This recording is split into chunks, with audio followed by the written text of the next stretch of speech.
जय माता दी दोस्तों, आज की हमारी वीडियो होने वाली उन भक्तों के लिए जो वैष्णो देवी की यात्रा पर जाने वाले हैं या फिर वैष्णो देवी की यात्रा पर जाना चाहते हैं। तो उनके मन में बहुत से सवाल उठते हैं, कैसे वैष्णो देवी की यात्रा पे जाना चाहिए, कौन सा समय सही रहेगा, वैष्णो देवी में रुकने की क्या व्यवस्था है, वैष्णो देवी में खाने पीने की क्या व्यवस्था है, वैष्णो देवी की यात्रा में कितना समय लगता है और आखिर में जानेंगे वैष्णो देवी की यात्रा में कितना खर्च आता है और कैसे आप पहले से सारी ऑनलाइन बुकिंग करा सकते हैं और यात्रा पर्ची आपको कहाँ से मिलेगी। इसके अलावा जो भक्त बजट कम होने के कारण वैष्णो देवी की यात्रा नहीं कर पाते हैं, उनके लिए आज की वीडियो में बहुत कम बजट में लगभग 1000 रुपए से 1500 रुपए में कैसे वैष्णो देवी की यात्रा वो भक्त कर सकते हैं, इसकी भी जानकारी आपको आज की इस वीडियो में मिलने वाली है। तो वीडियो को अंत तक देखिएगा और अगर अभी तक आपने हमारे चैनल को सब्सक्राइब नहीं किया है तो हमारे चैनल को सब्सक्राइब कर दें, बेल आइकन को प्रेस कर दें, क्योंकि हमारे चैनल पर ऐसी ही इन्फॉर्मेटिव वीडियो बराबर अपलोड होते रहते हैं और सभी भक्त कमेंट में जय माता दी जरूर लिखेंगे। तो चलिए वीडियो को शुरू करते हैं। सबसे पहले बात कर लेते हैं कैसे जाएं वैष्णो देवी। वैष्णो देवी जाने के लिए सबसे अच्छा ऑप्शन है बाई ट्रेन। अब कटरा में श्री माता वैष्णो देवी रेलवे स्टेशन बना हुआ है, जहां के लिए भारत के सभी मुख्य शहरों से सीधे ट्रेन चलने लगी, तो आप बाई ट्रेन कटरा जा सकते हैं। अगर आपके शहर से कटरा के लिए ट्रेन नहीं मिलती है तो आपको जाना होगा जम्मू तवी। आप बाई ट्रेन जम्मू तवी पहुंच जाइए। जम्मू तवी रेलवे स्टेशन के बाहर ही बस स्टॉप बना हुआ है, जहाँ से हर 10 मिनट में कटरा के लिए बसें चलती है, तो आप बाई बस कटरा जा सकते हैं। बस में आपको पर पर्सन के हिसाब से 100 रुपए का टिकट लेना पड़ेगा और आप 1.5 से 2 घंटे में बाई बस कटरा जा सकते हैं। तो दोस्तों अब हम कटरा पहुंच चुके हैं। बात करते हैं कटरा में रुकने की क्या व्यवस्था है। वैसे कटरा में बहुत सारे धर्मशाला, गेस्ट हाउस और होटल बने हुए हैं, जिनमें 300 रुपए से लेके 2500 रुपए तक में रूम मिल जाते हैं। लेकिन अब हम बात करते हैं कटरा में सबसे कम बजट में आपको रुकने के लिए कहाँ पर मिलेगा। तो कटरा बस स्टॉप जब आप पहुंच जाते हैं तो बस स्टॉप के पास में ही बना हुआ है श्री माता वैष्णो देवी ट्रस्ट का निहारिका भवन, जिसमें आपको मात्र 100 रुपए में डोरमेट्री मिल जाती है, जो कि कटरा में रुकने का सबसे सस्ता ऑप्शन है। इसके अलावा दोस्तों अगर आप निहारिका भवन में रूम लेना चाहते हैं तो यहाँ पे आपको एसी रूम 1450 रुपए और नॉन एसी रूम 850 रुपए में मिल जाता है। अब बात आती है आपको निहारिका भवन में बुकिंग कैसे करनी है। तो निहारिका भवन में पहुंचने के बाद भी आप डायरेक्ट बुकिंग काउंटर पे जाके भी निहारिका भवन में डोरमेट्री और रूम की बुकिंग कर सकते हैं। इसके अलावा आप अगर चाहें तो माता वैष्णो देवी की ऑफिशियल वेबसाइट श्री माता वैष्णोदेवी.org पे जाके भी पहले से ऑनलाइन बुकिंग कर सकते हैं। वेबसाइट का लिंक वीडियो के नीचे डिस्क्रिप्शन में मिल जाएगा, जहाँ से आप सीधे एक क्लिक पर श्री माता वैष्णो देवी की ऑफिशियल वेबसाइट पर जा सकते हैं और अपने रूम की बुकिंग कर सकते हैं। इसके अलावा दोस्तों बहुत से भक्त जाके अर्धकुमारी में नाइट स्टे करते हैं, जहाँ पे गर्भजून मंदिर है। इसके अलावा बहुत से भक्त सीधे भवन पे जाके भी नाइट स्टे करते हैं। तो कैसे आपको अर्धकुमारी में स्टे करना है और कैसे आपको भवन में स्टे करना है, इसकी भी बात आप पहले कर लेते हैं। तो दोस्तों सबसे पहले बात करते हैं अगर आप अर्धकुमारी में रुकना चाहते हैं तो वहाँ पे रुकने की क्या व्यवस्था है। तो अर्धकुमारी में श्री माता वैष्णो देवी ट्रस्ट द्वारा 2 भवन बने हुए हैं, जिसमें एक भवन में आपको 700 रुपए में रूम मिल जाता है और दूसरा भवन बना हुआ है जिसमें आपको 120 रुपए में डोरमेट्री मिल जाती है। तो मैं सजेस्ट करूंगा अगर आप अर्धकुमारी में रुकना चाहते हैं तो आपके लिए डोरमेट्री बेस्ट ऑप्शन है। दोस्तों बात करते हैं भवन पे रुकने की क्या व्यवस्था है। तो भवन पे टोटल 3 श्री माता वैष्णो देवी ट्रस्ट के भवन बने हुए हैं। सबसे पहला है मनोकामना भवन, जिसमें आपको 120 रुपए में पर बेड सिस्टम में डोरमेट्री उपलब्ध हो जाती है, तो आप डोरमेट्री लेके भी नाइट स्टे कर सकते हैं। इसके अलावा वहीं भवन के पास में बना हुआ है मेन भवन कॉम्प्लेक्स और गौरी भवन। अगर आप मेन भवन कॉम्प्लेक्स में रुकना चाहते हैं तो आप डबल बेडरूम लेते हैं तो आपको 1600 रुपए, अगर आप 4 बेडेड वाला रूम लेते हैं तो इसके लिए आपको 2300 रुपए देना होगा। इस भवन में आपको डोरमेट्री उपलब्ध नहीं कराई जाती है। और अगर आप गौरी भवन में नाइट स्टे करना चाहते हैं तो आप अगर 2 बेड वाला रूम लेते हैं गौरी भवन में, इसके लिए आपको 900 रुपए, अगर आप 4 बेड वाला रूम लेते हैं गौरी भवन में तो इसके लिए आपको 1450 रुपए, अगर आप 6 बेड वाला रूम लेना चाहते हैं गौरी भवन में तो इसके लिए आपको 1900 रुपए देने पड़ेंगे। तो दोस्तों अगर आप बहुत कम बजट में अपनी यात्रा करना चाहते हैं तो डोरमेट्री बहुत बेस्ट ऑप्शन है और बहुत साफ सुथरी डोरमेट्री होती है। आपको डोरमेट्री में किसी भी प्रकार की कोई समस्या नहीं आएगी। दोस्तों बात करते हैं कैसे आपको डोरमेट्री की बुकिंग करनी है। तो डोरमेट्री की बुकिंग आप चाहें तो पहले से ऑनलाइन भी कर सकते हैं या फिर कटरा में निहारिका भवन बना हो, निहारिका भवन पहुंचने के बाद भी बुकिंग आप कर सकते हैं। अगर आप सीधे भवन में पहुंचने के बाद या फिर अर्धकुमारी में पहुंचने के बाद डोरमेट्री बुकिंग करना चाहते हैं तो बाई चांस ही आपको डोरमेट्री मिलेगी, नहीं तो आपको डोरमेट्री मिलने में दिक्कत होगी। इसलिए आप पहले से ऑनलाइन बुकिंग कर लें या फिर आप कटरा में निहारिका भवन पहुंचने के बाद डोरमेट्री की बुकिंग कर लें। तो दोस्तों ये तो बात हो गई कटरा में रुकने की क्या व्यवस्था है, अर्धकुमारी में रुकने की क्या व्यवस्था और भवन में रुकने की क्या व्यवस्था है। अब बात कर लेते हैं कि कौन सा सही समय रहेगा आपको वैष्णो देवी की यात्रा करने के लिए।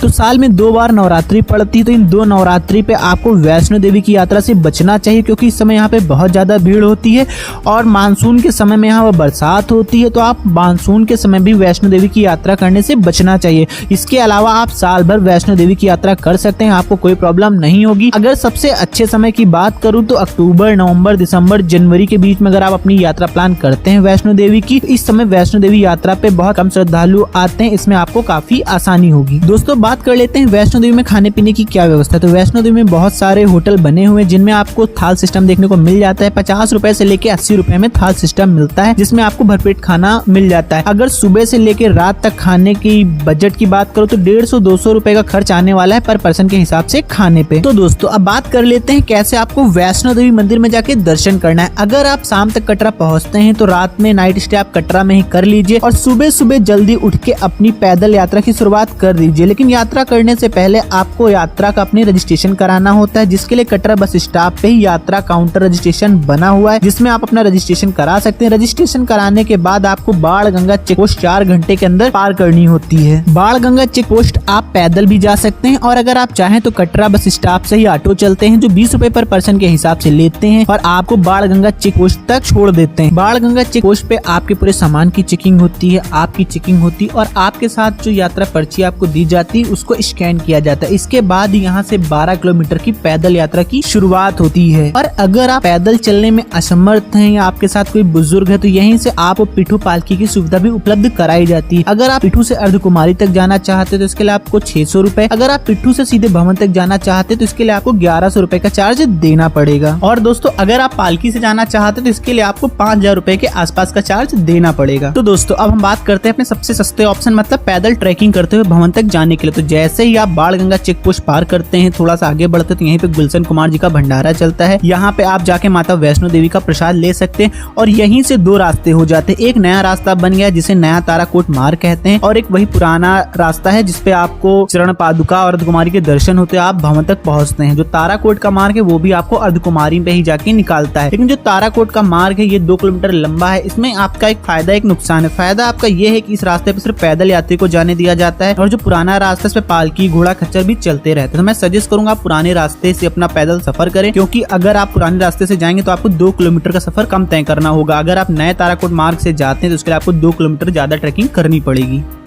तो दोस्तों अब हम अपनी पैदल यात्रा की शुरुआत करते हैं इसी पुराने वाले रास्ते से। तो आप जैसे ही थोड़ा सा आगे बढ़ेंगे तो आपको पड़ेगी बाण गंगा। कहते हैं माता वैष्णो देवी ने बजरंगबली की प्यास बुझाने के लिए बाण चलाकर बाण गंगा प्रकट की थी और उसी से हनुमान जी ने अपनी प्यास बुझाई थी और माता जी ने यहीं पे अपने बाल भी धोए थे, इसलिए इसे बाल गंगा भी कहा जाता है। बाण गंगा से 1.5 किलोमीटर ट्रैकिंग करने के बाद अब हम लोग पहुँचते हैं माता के चरण पादुका मंदिर। कहते हैं यहीं पे माता जी ने भैरव जी को पलट के देखा था, इसलिए यहाँ पे माता जी के चरण के निशान पड़ गए थे और इसीलिए इस मंदिर का नाम चरण पादुका पड़ा। तो यहाँ पे सभी भक्त रुक के दर्शन करते हैं। दर्शन करने के बाद अपनी यात्रा की शुरुआत करते हैं। आप जब पैदल ट्रैकिंग करते हैं तो आपको रास्ते भर बहुत सारी दुकानें देखने को मिल जाती हैं। पूरे रास्ते भर आपको खाने पीने की कोई दिक्कत नहीं होने वाली है। जगह जगह माता वैष्णो देवी ट्रस्ट द्वारा संचालित कैंटीन भी आपको देखने को मिल जाएंगी। जगह जगह वॉशरूम भी बने हुए हैं। तो पूरा जो ट्रैक है माता वैष्णो देवी का बहुत ही साफ सुथरा आपको देखने को मिलेगा और कहीं भी किसी भी प्रकार की कोई दिक्कत नहीं होती है। अगर कोई मेडिकल इमरजेंसी आ जाती है तो आपको मेडिकल इमरजेंसी के लिए वहाँ पे जगह जगह पे क्लिनिक भी बनाए गए हैं। तो दोस्तों चरण पादुका के दर्शन करने के बाद अब हम पैदल ट्रैकिंग करते हुए पहुंच चुके हैं अर्धकुमारी मंदिर। अर्धकुमारी मंदिर में गर्भजून बना हुआ है। कहते हैं यहीं पे माता रानी ने 9 महीने वास किया था, इसलिए इस गुफा का नाम गर्भजून पड़ा। अब बात कर लेते हैं आपको कैसे अर्धकुमारी में दर्शन करने। तो अर्धकुमारी में दर्शन करने के लिए ग्रुप नंबर का सिस्टम रखा गया है। तो यहाँ जाने के बाद आपको ग्रुप नंबर प्राप्त करना पड़ेगा। ग्रुप नंबर प्राप्त करने के बाद जब आपका नंबर आ जाता है तब आप जाके अर्धकुमारी में दर्शन कर सकते हैं। अगर मैं ग्रुप नंबर में कितना टाइम लगेगा आने में तो बात करूँ, अगर आप पीक सीजन में जाते हैं तो उसमें कभी कभी 12 से 14 घंटे का समय भी लग जाता है। अगर आप ऑफ सीजन में जाते हैं अक्टूबर, नवंबर, दिसंबर, जनवरी तो इसमें आपको 3 से 4 घंटे का समय लग जाता है। तो आप अर्धकुमारी पहुंच जाइए। अगर आप ऑफ सीजन में जा रहे हैं तो 3-4 घंटे वेट करके दर्शन कर लीजिए माता रानी के। अगर आप पीक सीजन में जा रहे हैं तो मैं सजेस्ट करूंगा आप इधर से जाइए, अर्धकुमारी में अपना टोकन नंबर प्राप्त कर लीजिए। टोकन नंबर प्राप्त करने के बाद आप भवन की तरफ चले जाइए, भवन में दर्शन करिए, वापसी में आके अर्धकुमारी के दर्शन कर लिए। ये सबसे बेस्ट तरीका रहेगा अगर आप पीक सीजन में जाते हैं। तो अगर आप ऑफ सीजन में जा रहे हैं तो आप 3-4 घंटे का वेट करके पहले अर्धकुमारी में दर्शन कर लीजिए। दर्शन करने के बाद ही आप अपनी भवन की यात्रा करें। और दोस्तों अगर आप अर्धकुमारी में रुकना चाहते हैं, मैं पहले ही बता चुका हूँ अर्धकुमारी में रुकने की क्या व्यवस्था और कैसे आप अर्धकुमारी में रुक सकते हैं। तो दोस्तों अब हम लोग अर्धकुमारी से आगे चल रहे हैं। अब अर्धकुमारी से बैटरी कार भी चलती है। अगर आप बैटरी कार से अर्धकुमारी से भवन तक जाना चाहते हैं तो आप बैटरी कार का भी सहारा ले सकते हैं। इसके लिए आपको 360 रुपए के आसपास का चार्ज देना होगा और आप 10 से 15 मिनट में बैटरी कार से ही भवन तक पहुंच जाएंगे। लेकिन इसमें एक समस्या ये आती है कि वहाँ वहाँ पे जब आप टोकन के लिए लाइन लगते हैं, बैटरी कार का टिकट लेने जाते हैं, तो मात्र 70 से 80 लोगों को ही टिकट दिया जाता है और हर 3 घंटे में एक बार विंडो ओपन होती है, जिससे कि वहाँ पहुँचने वाले श्रद्धालुओं को बहुत ज्यादा दिक्कत होती है। इसलिए अगर आप बैटरी कार से जाना चाहते हो तो अपने पहले ही ऑनलाइन टिकट निकाल ले बैटरी कार का, जिससे आपको कोई समस्या नहीं होगी। अगर आप सोचते हैं वहाँ पहुँचने के बाद मैं बैटरी कार का टिकट लगे हाथ ले लूंगा, तो इसमें आपका 5 से 6 घंटे का समय जा सकता है। बात करते हैं दोस्तों, अगर आप पैदल ट्रैकिंग करके कटरा से भवन तक जाते हैं तो कितना समय लगेगा, ये आपकी नॉर्मल स्पीड पे डिपेंड करता है। अगर आप बहुत आराम से ट्रैकिंग करते हैं तब भी आप 8 से 9 घंटे में माता रानी के दरबार पहुंच जाते हैं। तो अभी हम माता रानी के दरबार पहुंच चुके हैं। अब आप कैसे यहाँ पे दर्शन करने, यहाँ पे रुकने की क्या व्यवस्था है, कौन सा तरीका सही रहेगा दर्शन करने के लिए, तो अगर आप माता रानी के दरबार में शाम के 7-8 बजे तक पहुंचे हैं तो आप तुरंत ही वहाँ पे बहुत सारे वॉशरूम बने हुए हैं, आप स्नान कर लीजिए। स्नान करने के बाद जितना भी आपके पास एक्स्ट्रा सामान है, वहाँ पे बहुत सारे क्लॉक रूम बने हुए, उस क्लॉक रूम में अपना सामान जमा करवा दीजिए और माता रानी के जाके दर्शन कर लीजिए। और अगर आप रात के 10-11 बजे तक पहुंचते हैं, मतलब अर्धकुमारी में दर्शन करने के बाद आप पहुंच रहे हैं, तो आप वहाँ पे एक नाइट का नाइट स्टे कर लीजिए। नाइट स्टे करने के बाद आप सुबह सुबह मॉर्निंग में जाके माता रानी के दर्शन करिए। दर्शन करने के बाद फिर आप भैरव बाबा के दर्शन करने चले जाइए। और अब बाबा भैरव के दर्शन करने के लिए भी आपके पास रोपवे का सहारा हो गया है, जिसके लिए आपको 100 रुपए का मात्र टिकट लेना होता है और आप 15 से 20 मिनट में भैरव बाबा पहुंच जाते हैं। और भैरव बाबा में दर्शन करने के बाद अगर आप अर्धकुमारी में वापसी में दर्शन करना चाहते हैं तो वापसी में आके अर्धकुमारी के दर्शन कर लीजिए और दर्शन करने के बाद आप नीचे आ जाइए। और अगर आप पहले से अर्धकुमारी के दर्शन कर चुके हैं तो आप सीधे नीचे कटरा आ सकते हैं। और दोस्तों थोड़ी सी बात कर लेते हैं, अगर आप फ्री में वैष्णो देवी भवन पे रुकना चाहते हैं तो इसके लिए आपको क्या करना होगा, तो वहाँ पे बहुत बड़े हॉल बने हुए हैं और वहीं पे बहुत सारे कम्बल स्टोर बने हुए, वहाँ से आप 100 रुपए जमा करके कम्बल ले सकते हैं और आप वहीं हॉल में जाके नाइट स्टे बहुत आसानी से कर सकते हैं। और जब सुबह आप जाएंगे कम्बल वापस करने तो आप जो 100 रुपए जमा करते हैं वो 100 रुपए भी आपको वापस कर दिए जाते हैं। वैष्णो देवी में ऐसा तब होता है जब वहाँ पे सारे डोरमेट्री फुल होते हैं, रूम फुल होते हैं, तो फिर आपको वहाँ पे जो बड़े बड़े हॉल